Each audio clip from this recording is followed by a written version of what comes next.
Hello everyone. सो आज का हमारा टॉपिक होने वाला है नेशनल पॉलिसी ऑफ एजुकेशन 1986 और इसी टॉपिक के साथ साथ हम कवरिंग करेंगे 1992 का प्रोग्राम ऑफ एक्शन, क्योंकि नया जो नेशनल पॉलिसी ऑफ एजुकेशन है 1986 उसी को अच्छे से अप्लाई करने के लिए, एक्शन में लाने के लिए पीओए लेके आए थे, जो कि 1992 में था। सो इसको हम एक ही टॉपिक में कवर करेंगे। वीडियो थोड़ी सी लंबी हो सकती है, लेकिन आपको कोई भी कन्फ्यूजन नहीं रहेगा। यहाँ पे सारे डाउट्स हैं वो आपके क्लियर हो जाएंगे, कोशिश यही रहेगी। सो चलिए शुरू करते हैं बिना कोई टाइम वेस्ट की, क्योंकि ये टॉपिक है वो काफ़ी इंपॉर्टेंट है। बीएड, जेबीटी, एमएड जो भी हम एजुकेशनल कोर्सेज करते हैं उसमें भी, और कोई भी कॉम्पिटिटिव एग्जाम्स देते हैं, लाइक कोई भी टीचिंग एग्जाम दिया, टेट के एग्जाम दिए, नेक्स्ट जेआरएफ का एग्जाम दिया, उसमें भी काफ़ी इंपॉर्टेंट रोल प्ले करता है। तो ये बहुत इंपॉर्टेंट टॉपिक हो जाता है, इसलिए चलिए शुरू करते हैं पूरी डिटेल में अच्छे से पूरा कवर करते हुए इसको। सो नेशनल एजुकेशन पॉलिसी की शुरुआत कहाँ से हुई थी? पहली बात तो नेशनल एजुकेशन पॉलिसी जो होती है एनईपी, उसमें क्या चीज़ें कवर की जाती है, तो उसमें कवर करने की कोशिश करते हैं प्राइमरी एजुकेशन से हायर एजुकेशन तक का पूरा जो होता है ब्यौरा, वो पूरा कवर करने की कोशिश करते हैं। जो पहले की कमियां रह गई थी या कुछ नया लागू करना है, तो वो एनईपी के थ्रू यहाँ पे किया जाता है, कुछ चेंजेस किए जाते हैं जो कि पूरे ऑल ओवर इंडिया में एक यूनिफॉर्मिटी तरीके से लागू किए जाते हैं, एक तरीके से कि पूरे इंडिया में एक तरीके से लागू किए जाएंगे। सो फर्स्ट जो हमारी एजुकेशन पॉलिसी आई थी वो कब आई थी? वो आई थी 1968 में। और उस टाइम पे प्राइम मिनिस्टर कौन था? प्राइम मिनिस्टर थी हमारी इंदिरा गांधी जी थी।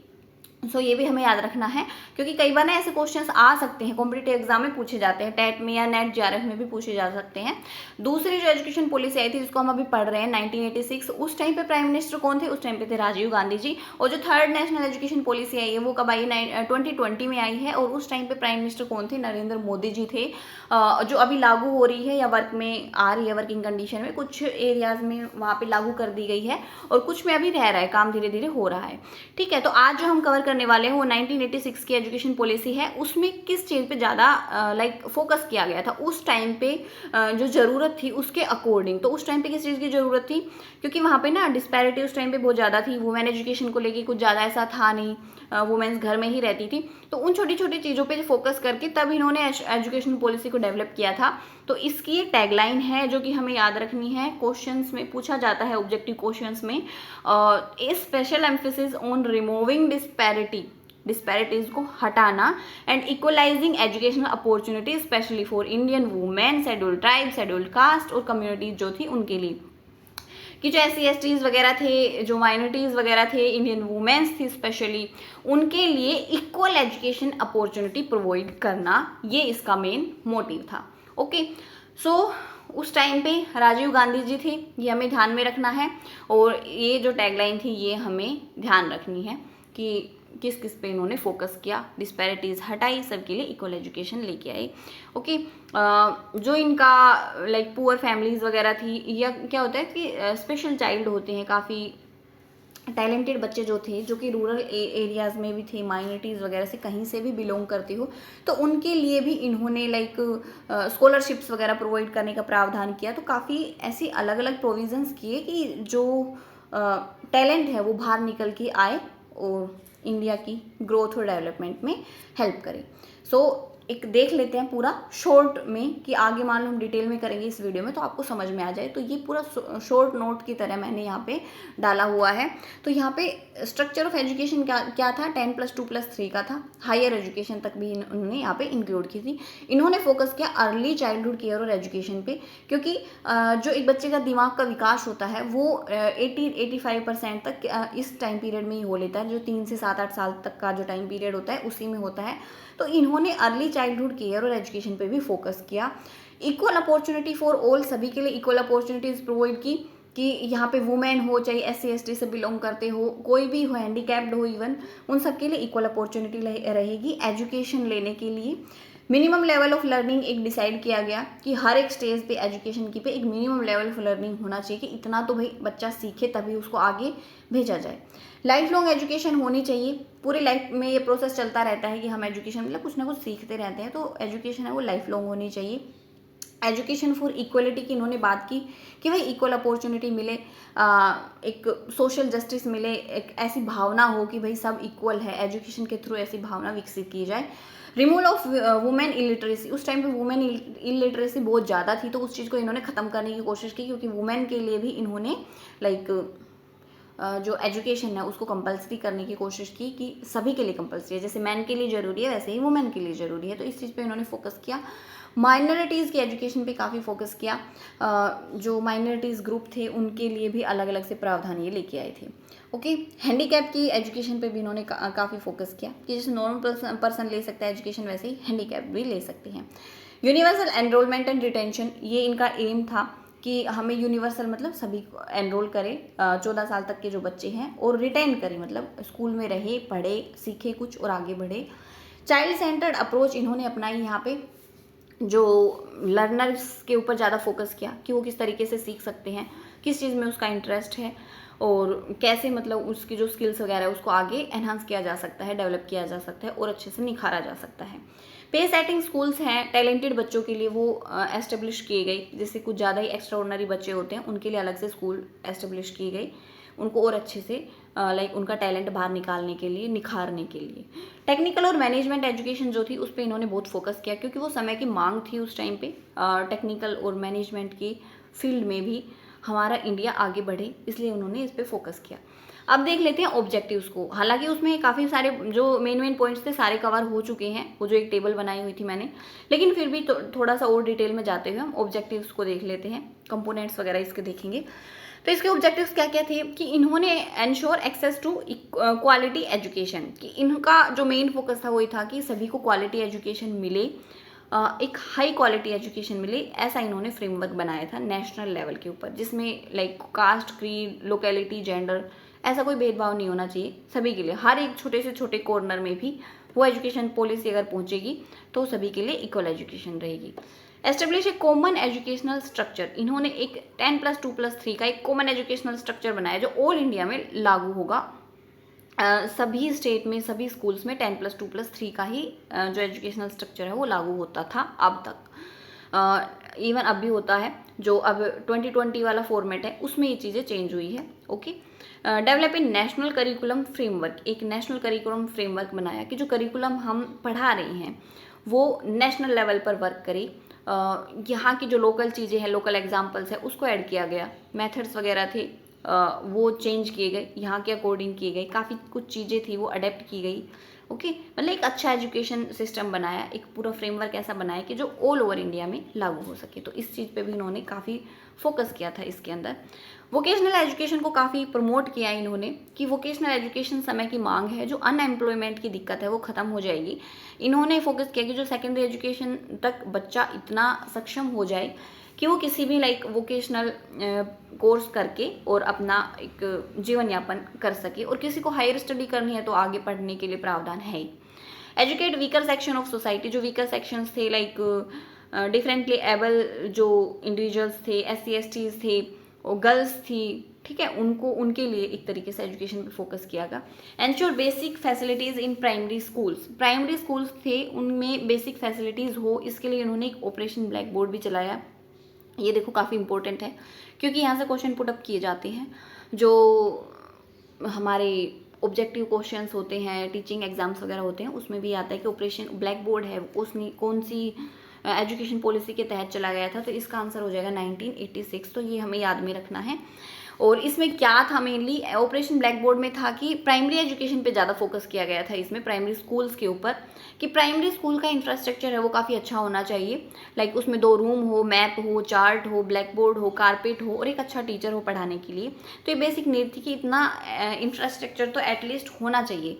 तो देखो उस टाइम की अगर हम सोच के देखें ना, तो उस टाइम पे ऐसा कुछ हमारा एजुकेशन को लेके कुछ ऐसा था नहीं। जैसे अब पूरा सेटअप है, हर स्कूल, हर आपको गांव में प्राइमरी स्कूल मिलेगा, कुछ 10-12 किलोमीटर में सेकेंडरी स्कूल मिलेगा। ओके, प्राइवेट स्कूल्स भी बहुत ज़्यादा हो गए हैं। तो उस टाइम पे एजुकेशन को लेकर ऐसा कुछ सेटअप था नहीं, इसलिए उन्होंने ऑपरेशन ब्लैक बोर्ड लेके आए और उसी के तहत हर गाँव में प्राइमरी स्कूल्स खुले हैं। ओके, छोटे छोटे होते हैं लेकिन फिर भी खुले हैं कि एजुकेशन को लेके अवेयरनेस आए और हर बच्चा स्कूल जा सके, उनको दिक्कत ना आए। इन्होंने जेंडर इक्वलिटी की बात की थी कि लाइक वुमेन हो, वुमेन लिटरेसी है उसको ख़त्म करने की कोशिश की थी, इन्होंने फोकस किया था उसके ऊपर। और वो जेंडर इक्वलिटी की एक तरीके से, और कि जो प्राइमरी लेवल पे जो टीचर्स होते हैं ना, उसमें 50% एटलीस्ट फीमेल होनी चाहिए, उनका रिजर्वेशन किया था। तो यहाँ पे जेंडर इक्वलिटी ये लेके आए थे। फैक्ट क्या है इंपॉर्टेंट इनके, इसके ये भी हम याद रख सकते हैं। जैसे अगर आप थ्योरेटिकल एग्जाम दे रहे हो तो वहाँ पे पॉइंट इस तरीके से लिख सकते हो। इनको डिस्क्राइब भी कर सकते हो आप और आगे, लेकिन इसमें मैं शॉर्ट एक तरीके से लाइन में मैंने लिखा है कि आपको समझ में आ जाए। तो इस एनईपी के थ्रू ना इन्होंने सोशलिज्म, डेमोक्रेसी और सेकुलरिज्म वाली भावना को बढ़ाया। इनका ऑब्जेक्टिव रखा कि मतलब ये हमें प्रमोट करनी है। Developing the ability of function at various economic level, जो हमारे इंडिया के वेरियस इकोनॉमिक लेवल्स हैं उन पे हम वर्क कर सके, ऐसी एबिलिटी डेवलप करनी है हमें बच्चों में। नेशनल सेल्फ रिलायंस, की हम लाइक एक तरीके से खुद चीज़ बना के अपने इंडिया में ही पूरा डिपेंडेंट रहे, ज़्यादा से ज़्यादा कोशिश करें, तो वो चीज़ें लेके आएंगी। Treating education as a social investment, special investment, कि एजुकेशन को इन्होंने एक इन्वेस्टमेंट की तरह देखा कि लाइक ये नहीं है कि हम आज इतनी गवर्नमेंट इतना खर्चा कर रही है, हर जगह स्कूल बनवा रही है, तो वो खर्चा नहीं है, वो इन्वेस्टमेंट है, फ्यूचर के लिए इन्वेस्टमेंट है। क्योंकि जैसे जैसे हम एजुकेट होंगे उसी तरीके से हमारी जो इंडिया की इकोनॉमिक ग्रोथ है वो भी होगी, और एक तरीके से पूरा सब कुछ ही ग्रो होगा उसमें। जो इलिटरेसी है वो ख़त्म हो जाएगी, जो यहाँ पे पर्सन रहते हैं उनकी मेंटलिटी अच्छी होगी, उनका रहन सहन अच्छा होगा, तो इस तरीके से हर तरीके से जो इंडिया है वो ग्रो करेगा। तो वो इन्वेस्टमेंट है एक तरीके से। Ensuring access to quality education, की सभी को क्वालिटी एजुकेशन मिले, ये इंश्योर किया इन्होंने। Effective measures for school system, एक स्कूल सिस्टम कैसा होना चाहिए तो उसके लिए भी इन्होंने मेजर्स वगैरह निकाले। And developing a common educational framework, एक कॉमन एजुकेशनल फ्रेमवर्क इन्होंने बनाया और पूरे इंडिया में लागू किया कि यूनिफॉर्मिटी जो एजुकेशन सिस्टम है वो बनी रहे और एक ही फ्रेमवर्क है वो काम करे। फिर इन्होंने एक 3 लैंग्वेज फॉर्मूला पे भी वर्क किया था, और ये आप मुझे कमेंट करके बताना कि 3 लैंग्वेज फॉर्मूला पे इससे पहले किसने बात की है। इन्होंने ना 2 पार्ट में 3 लैंग्वेज फॉर्मूला पे वर्क किया था। एक थे हिंदी स्टेट, एक थे नॉन हिंदी स्टेट। तो हिंदी स्टेट, इंग्लिश और हिंदी जो 2 लैंग्वेज थी ना वो सबके लिए कंपलसरी कर दी, लेकिन जो हिंदी स्टेट थी उनके लिए बोला कि जो आप 3rd लैंग्वेज चूज़ करेंगे वो होगी मॉडर्न इंडियन लैंग्वेज, और जो नॉन हिंदी स्टेट थी उनके लिए बोला कि जो आप 3rd लैंग्वेज चूज़ करेंगे वो होगी वन इंडियन लैंग्वेज, कोई भी इंडियन लैंग्वेज आप चूज़ कर लीजिए, चाहे वो उनकी लोकल लैंग्वेज हो चाहे वो कुछ भी हो। ओके। और एक और इंटरेस्टिंग चीज़ है कि जो ये 3 लैंग्वेज वाला फॉर्मूला इन्होंने लागू किया था ना, वो सिर्फ एक तमिलनाडु ऐसा स्टेट है जिन्होंने लाइक रिजेक्ट कर दिया कि हम इसको नहीं मानेंगे। उन्होंने पहले से ही अडोप्ट किया हुआ था 2 लैंग्वेज पॉलिसी वाला, तो वो उसी पर टिक रहेगी, हम तो 2 लैंग्वेज ही पढ़ेंगे। आई थिंक उसमें पहला एक इंग्लिश था और एक उनकी जो लोकल लैंग्वेज होती है वो था। हिंदी को उन्होंने नहीं माना इतना। ये था तमिलनाडु का एक इंटरेस्टिंग और है, क्योंकि 1986 में ना इस वाली पॉलिसी 1992 में भी नवोदय विद्यालय को एस्टेब्लिश किया गया था राजीव गांधी जी के टाइम पीरियड में, और तमिलनाडु में नवोदय विद्यालय नहीं बनाया गया उस टाइम पे क्योंकि उन्होंने उसका अपोज किया। उसकी भी एक हिस्ट्री है, एक छोटी सी स्टोरी है श्रीलंका वगैरह से रिलेटेड। वो है, तो नवोदय विद्यालय का भी आप याद रख सकते हो कि तमिलनाडु ने इसको रिजेक्ट कर दिया था, और सारे स्टेट्स में बनाए गए थे लेकिन सिर्फ तमिलनाडु को छोड़ के। ये 3 लैंग्वेज फॉर्मूला हो गया। कंपोनेंट्स क्या क्या है वो देख लेते हैं कि एक तरीके से ना 12 कंपोनेंट्स में इसको डिवाइड करके उस पर वर्क किया गया था। तो essence and role of education और कैसे क्या होगा, तो इन्होंने 10+2+3 का जो ब्रेक डाउन किया था छोटे छोटे पार्ट्स में डिवाइड करके, और हर लेवल पे फोकस किया जा सके, किस लेवल पे कितना होना चाहिए, बच्चे को कितना आना चाहिए, उसका पर्पज़ क्या है, ऑब्जेक्टिव क्या है हर लेवल का। तो हर एक मतलब पूरा ऑल ओवर उसको देख के मेजर कर सके, इवेल्युएट कर सके, इसलिए वो छोटे छोटे पार्ट्स में डिवाइड किया गया था। नेशनल एजुकेशन सिस्टम बनाया गया कि लाइक कास्ट, क्रीड और जो भी जेंडर वगैरह से रिलेटेड है उन सबको हटा के डिस्पैरिटीज़ को एक इंक्लूसिविटी लेके आए और उसको लागू किया जाए, नेशनलिटी वाली जो भावना है वो विकसित हो। एजुकेशन फॉर इक्वलिटी, मतलब कि उसके लिए एजुकेशन है वो मतलब सबके लिए इक्वल है एक तरीके से, और सारी डिस्पैरिटीज़ वाली जो चीज़ें हैं वो ख़त्म हो जाए और सबको इक्वल एजुकेशन मिले, वो चीज़ें इन पे फोकस किया। इस पे हायर एजुकेशन पे भी इन्होंने काफ़ी ध्यान दिया कि लाइक ओपन यूनिवर्सिटीज़ वगैरह इन्होंने खोलने की कोशिश की, ऑनलाइन लर्निंग सिस्टम है, प्लेटफॉर्म्स है वगैरह, वो यहाँ पे ओपन की गई। अब जो ओपन यूनिवर्सिटीज़ वगैरह है वो कब हेल्प करती है कि जैसे मान लो कोई काम कर रहा है, जॉब कर रहा है या कहीं दूर रह रहा है ऐसे एरिया में कि वो रेगुलर अप डाउन नहीं कर सकता, कुछ ऐसे एरियाज़ होते हैं लाइक ट्राइबल वगैरह के जो एरियाज़ होते हैं, तो उनके लिए ओपन यूनिवर्सिटी वाला कॉन्सेप्ट है वो काफ़ी अच्छा है, क्योंकि वो दूर रहते हुए भी ऑनलाइन अपना पढ़ सकते हैं, एजुकेशन ले सकते हैं और वो एजुकेशन उनकी वैलिड होगी, वो कहीं पे भी अप्लाई करेंगे मान लो, या इन फ्यूचर कुछ भी करेंगे। जैसे आज हमारे इग्नू है वो काफ़ी पॉपुलर है, तो वो भी इस तरीके की माइंड थॉट के साथ ओपन की गई थी कि जो जिनको नीड है, जिनको अपनी स्किल्स को एनहांस करना है, नॉलेज को बढ़ाना है, वो ओपन यूनिवर्सिटी के थ्रू एजुकेशन ले सकते हैं। टेक्निकल एंड मैनेजमेंट एजुकेशन पे इन्होंने काफ़ी फोकस किया। तो देखो जो AICTE है इसको एस्टेब्लिश किया गया था इसी के थ्रू 1986 की पॉलिसी के रिकमेंडेशन में ही, क्यों जिसकी फुल फॉर्म है all India council for technical education. तो टेक्निकल एजुकेशन पे ही फोकस करती है। तो ये हमें याद रखना है ये, क्योंकि ऑब्जेक्टिव क्वेश्चंस होते हैं ना, उनमें ये चीज़ें पूछी जाती है। रीडिज़ाइनिंग एजुकेशन, एजुकेशन को रीडिज़ाइन किया गया कि जैसे हमारे कल्चर से रिलेवेंट हो चीज़ें, हमारे लोकल एरिया में जो एग्जांपल्स हैं, आसपास जो चीज़ें हैं उनसे रिलेवेंट हो और बच्चा कनेक्टेड फील कर पाए, और जो हम पढ़ रहे हैं एटलीस्ट उसको प्रैक्टिकली सोच पाए। और प्रैक्टिकली जब हम सोचते हैं ना तो वो चीज़ें हमारे दिमाग में ज़्यादा रम जाती है। हम उनका क्या फंक्शन है जो हम पढ़ रहे हैं, रट्टे मार रहे हैं, बुकिश नॉलेज ले रहे हैं, प्रैक्टिकली वो हमारी लाइफ को कैसे इफेक्ट करती है उस चीज़ को अगर हम देखेंगे तो हम ज़्यादा अच्छे से उन चीज़ों को समझ पाएंगे, लर्निंग एक्सपीरियंस हमारा ज़्यादा अच्छा होगा। तो इस चीज़ पे भी उन्होंने फोकस किया, करिकुलम को इन्होंने काफ़ी चेंज किया। टीचर एजुकेशन पे काफ़ी फोकस किया गया। अब एक और चीज़ हमें याद रखने की, जो डाइट की स्थापना हुई थी वो भी यहीं से हुई थी। जो डाइट है, district institute of education and training, वो टीचर की जो क्वालिटी एक तरीके से बढ़ाने के लिए, क्वालिटी एजुकेशन देने के लिए टीचर को in service, specially in service या जो भी जैसे सेमिनार्स वगैरह होती रहती हैं हर डिस्ट्रिक्ट में, उनके लिए यहाँ पे एस्टेब्लिश किया गया कि टीचर की एजुकेशन जो है उसको अच्छा किया जाए, टीचर की क्वालिटी को टाइम टू टाइम अपग्रेड किया जाए। तो इसके लिए इन्होंने डाइट की स्थापना की थी। मैनेजमेंट ऑफ एजुकेशन, एजुकेशन का जो मैनेजमेंट है उस पर भी काफ़ी ध्यान दिया गया है नेशनल लेवल पर, और काफ़ी अच्छी प्लानिंग के साथ उसको प्लान को मतलब क्या बोलेंगे, प्लान को अच्छे से मतलब एग्जीक्यूट किया गया। ओके, रीऑर्गेनाइजेशन ऑफ NEP 1986, एक तरीके से रीऑर्गेनाइज किया एजुकेशनल जो नीड्स थी हमारी और जो चैलेंजेस वगैरह थी उनके अकॉर्डिंग हमने फिर से ऑर्गेनाइज किया जो 1986 की पॉलिसी थी उसको। Early childhood care and teaching पे इन्होंने फोकस किया था। अर्ली चाइल्डहुड केयर में अब सारी चीज़ें आ जाती है, चिल्ड्रंस की जो न्यूट्रिशंस वगैरह हैं, हेल्थ है, सोशल मेंटल हेल्थ वगैरह जो है, इमोशनल वेलबींग्स जो है, कैसे डेवलपमेंट हो रहा है, मतलब ऑल ओवर डेवलपमेंट एक बच्चे का देखेंगे अर्ली चाइल्डहुड केयर के ऊपर भी, ठीक है, उसमें भी केयर की गई। एलिमेंट्री एजुकेशन पे भी काफ़ी फोकस किया गया। एलिमेंट्री एजुकेशन पे कि जो 14 साल तक के बच्चे हैं वो सारे के सारे एक तरीके से एनरोल होने चाहिए और रेगुलर होने चाहिए, रिटेंशन होनी चाहिए स्कूल में, कि वो बच्चे एजुकेट हो रहे हैं, पढ़ रहे हैं, स्कूल में बैठ के कुछ सीख रहे हैं। तो ये एम था उस टाइम पीरियड का कि क्वालिटी एजुकेशन मिले उस टाइम पे। सेकेंडरी एजुकेशन पे भी काफ़ी फोकस किया गया, और सेकेंडरी एजुकेशन पे ध्यान देते हुए उन्होंने, राजीव गांधी जी ने नवोदय विद्यालय की स्थापना की गई थी, पेस सेटिंग स्कूल्स की स्थापना की गई थी जो कि रूरल एरियाज़ में थे, रूरल एरियाज़ के बच्चों के लिए थे। नवोदय विद्यालय तो काफ़ी पॉपुलर है।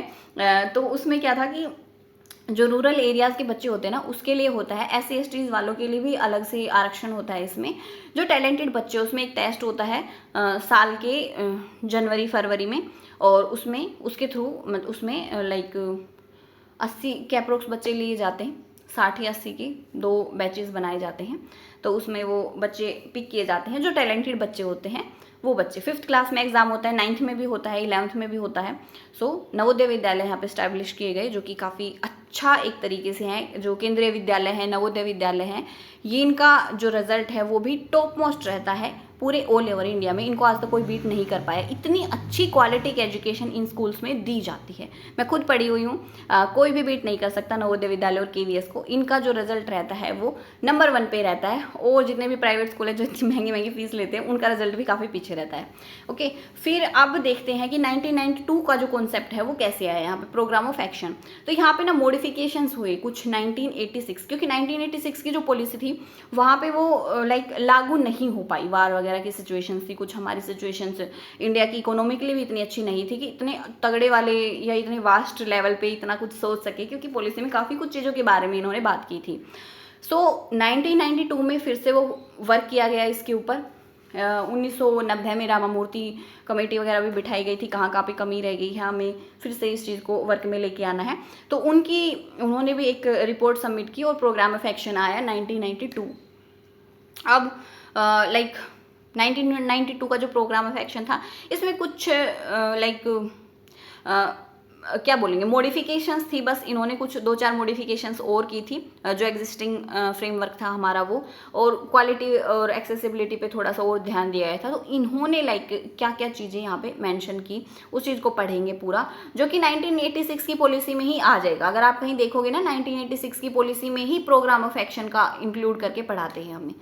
तो इसमें क्या किया इन्होंने, क्या बताया कि 12th क्लास जो है वो स्कूल में लाइक इंक्लूजन किया जाए उसका, जिसके थ्रू ना बच्चे हायर स्टडी के लिए या कॉलेजेस के लिए भी जा पाएँ। ओके, तो एक तरीके से इंक्लूजन किया गया 12th क्लास का स्कूल्स में। एम्फेसिस ऑन लिटरेसी कैंपेन, एक तरीके से इन्होंने नेशनल लिटरेसी मिशन को चलाया कि एक मतलब पॉवर्टी प्रिवेंशन एफर्ट से इन्होंने लिंक कर दिया कि मतलब आप जितने पढ़े लिखे रहोगे उतनी ही पॉवर्टी तुम्हारी खत्म होती जाएगी। तो इन दोनों को इन्होंने लिंक किया, और एक इनका मिशन था कि जो इलिटरेसी है उसको ख़त्म करना है, सबको लिटरेट करना है, सबको एटलीस्ट इतना आए कि वो अच्छे से पढ़ लिख पाए और किसी चीज़ में स्किल हो जाए कि वो खुद अपना जीवन यापन कर पाए।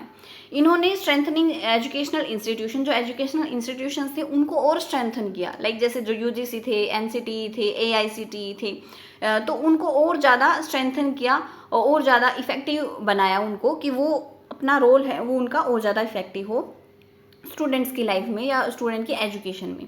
Expansion of black board program, जो ब्लैक बोर्ड प्रोग्राम इन्होंने चलाया था उसको और ज़्यादा एक्सपेंशन किया उन्होंने एक तरीके से। वो क्या था, black board, operation black board, वो था प्राइमरी लेवल के लिए, तो ये इनको और एक्सटेंड करके वो क्या लेके गए, उसको अपर प्राइमरी लेवल पर भी लेके गए, और कुछ प्रोविजंस और की, लाइक क्लासरूम का, टीचर एजुकेशन का, टीचिंग लर्निंग मटेरियल्स को भी उसमें ऐड किया गया, और अलग अलग मटेरियल्स को उसको थोड़ा और ज़्यादा इफेक्टिव बनाया कि जो प्राइमरी और अपर प्राइमरी स्कूल्स जो होते हैं उसमें बच्चों को और इफेक्टिवनेस के साथ टीचिंग कराई जाए, बच्चे का भी इंटरेस्ट बढ़े वहाँ पे। टारगेट्स ऑफ एजुकेशन, यहाँ पे गोल सेट किया गया था कि जो सेकेंडरी एजुकेशन ले रहे हैं बच्चे उसका मतलब परसेंटेज है वो बढ़े, वोकेशनल एजुकेशन ले रहे हैं उसका परसेंटेज भी बढ़े।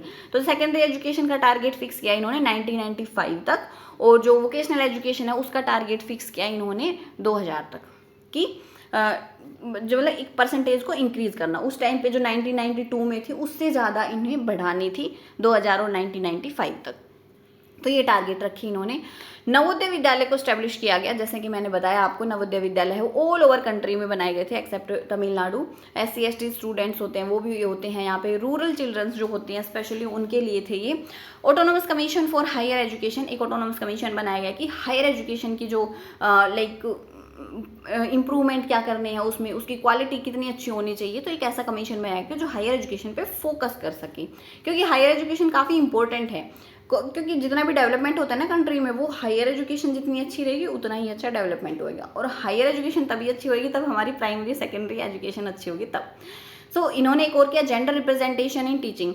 इन्होंने जेंडर रिप्रेजेंटेशन के तहत क्या किया कि प्राइमरी लेवल पे जो होते हैं ना फीमेल टीचर काफ़ी इफेक्टिव होती हैं, तो इन्होंने क्या कहा कि फ्यूचर में ना 50% जो सीट्स हैं प्राइमरी एजुकेशन के लिए ओनली वो फीमेल के रिजर्व की जाए, कि एटलीस्ट 50% जो टीचर हैं प्राइमरी एजुकेशन पे वो फीमेल हो। National mission for free and compulsory education, यहाँ पे फ्री एंड कंपलसरी एजुकेशन का एक नेशनल मिशन इन्होंने बनाया, जो कि बाद में RT एक्ट भी आया है उसके तहत, तो वो रिजल्ट हुआ, इसके अकॉर्डिंग वो रिजल्ट निकला है हमारा।